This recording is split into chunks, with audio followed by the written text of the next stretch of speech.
Do you always feel bloated, or does your tummy hurt after eating? Do you regularly eat any of these foods? Onions, garlic, apples, avocados, or wheat bread. These are amongst the foods that could be causing your stomach problems. That's because they are high in FODMAPs.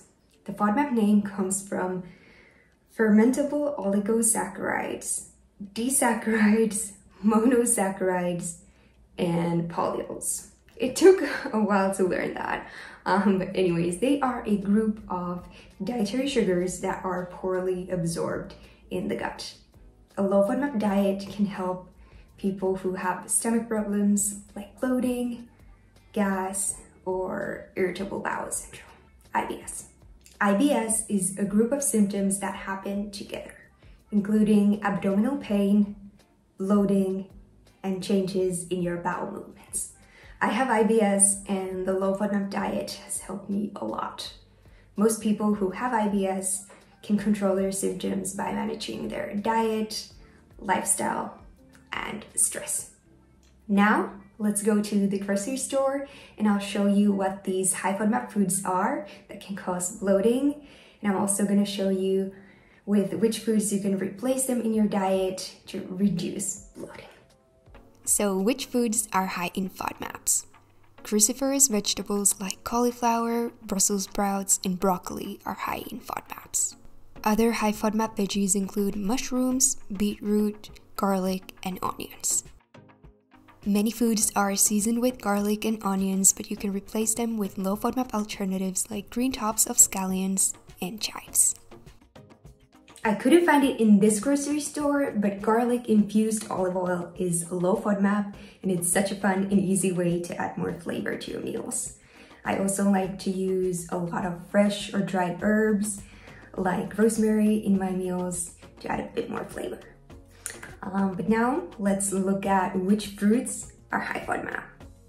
There are quite many high FODMAP fruits like apples, peaches, nectarines, mangoes, apricots, pears, avocados, and even watermelon is high FODMAP.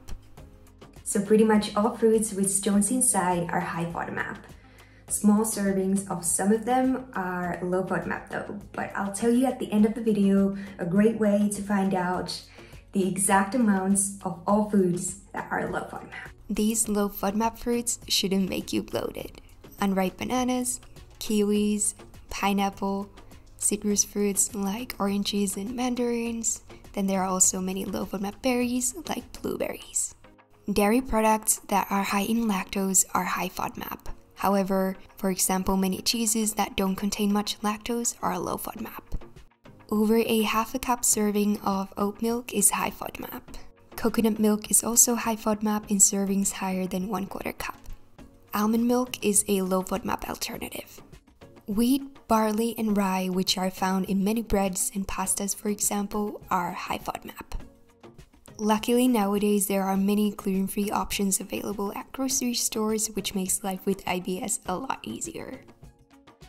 Rice, oats, and quinoa, for example, belong to low FODMAP grains. Legumes are normally high FODMAP. However, canned legumes are much better tolerated than dried legumes due to having lower FODMAP content. For example, half a cup serving of canned lentils is low FODMAP. Being vegan on the low FODMAP diet can be very challenging. It takes a lot of planning since many plant-based proteins are high in FODMAPs. However, tofu, tempeh, quinoa, and many nuts are low in FODMAPs. Now, let's look at which sweeteners are high in FODMAPs.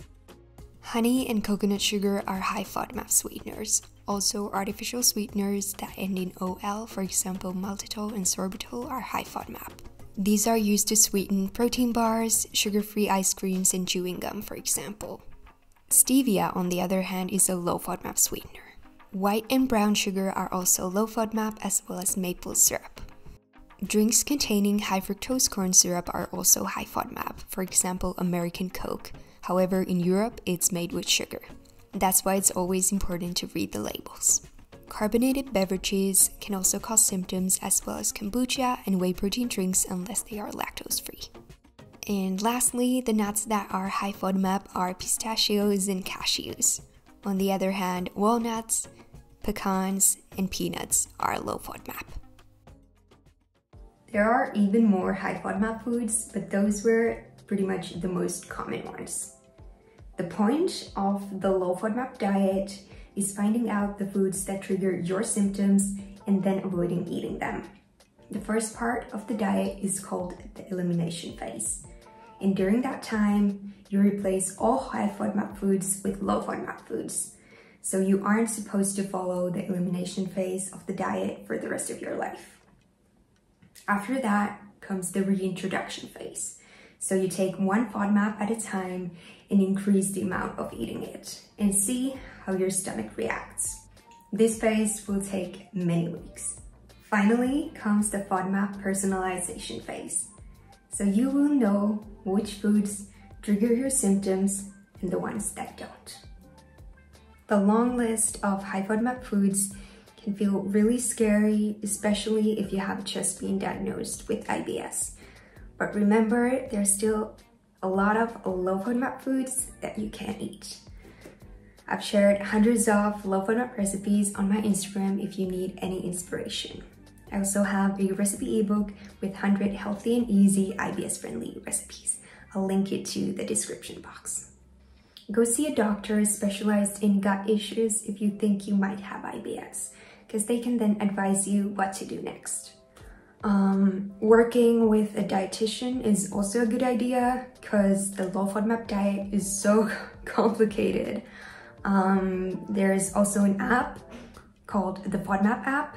That's what I was referring to earlier when I was talking about finding out which amounts of foods are low FODMAP. But yeah, there's a huge amount of information about IBS and the low FODMAP diet on the app. I've had IBS for over 9 years now, but I still use the app every now and then to see how big portions of certain foods are low FODMAP. If you need more bloating tips, I can make another video about the topic.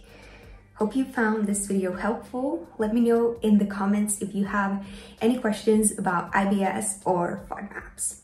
See you in the next video. Bye!